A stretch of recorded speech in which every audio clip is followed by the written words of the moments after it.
আৰক্ষী সন্থা আৰু মাৰোৱাৰী চিকিৎসালয়ৰ উদ্যোগত উত্তৰ গুৱাহাটীস্থিত মাণ্ডাকাটা কামাণ্ডো শিবিৰত বিনামূলীয়া চিকিৎসা সেৱা আৰু ঔষধ বিতৰণ কাৰ্যসূচী সম্পন্ন। কামৰূপ গ্ৰাম্য জিলাৰ উত্তৰ গুৱাহাটীস্থিত মাণ্ডাকাটা কামাণ্ডো শিবিৰত সদৌ অসম আৰক্ষী সন্থাৰ উদ্যোগত আৰু মাৰোৱাৰী মেটাৰনিটি চিকিৎসালয়ৰ সহযোগত আজি এখন বিনামূলীয়া চিকিৎসা শিবিৰৰ লগতে বিনামূলীয়া ঔষধ বিতৰণ কাৰ্যসূচী অনুষ্ঠিত হয়।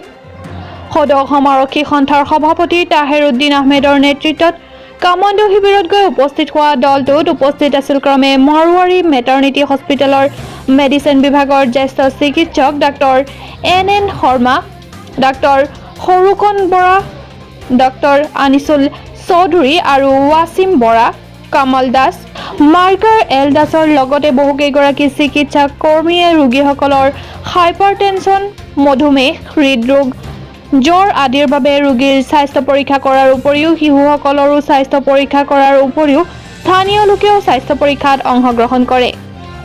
প্ৰায় 150ৰো অধিক লোকৰ বিনামূলীয়া স্বাস্থ্য পৰীক্ষা কৰাৰ লগতে ৰোগীসকলৰ মাজত বিনামূলীয়াকৈ ঔষধ বিতৰণ কৰা হয়। কামাণ্ডো বাহিনীৰ অধিনায়ক বিনামূলীয়াকৈ ঔষধ বিতৰণ কৰা হয়। চাওঁ আহক এই বিষয়ে আমাৰ এক বিশেষ প্ৰতিবেদন। লাহৰীঘাটৰ পৰা খাইৰুল ইছলামৰ ৰিপৰ্ট, নগাঁও লাইভ, আছাম 24।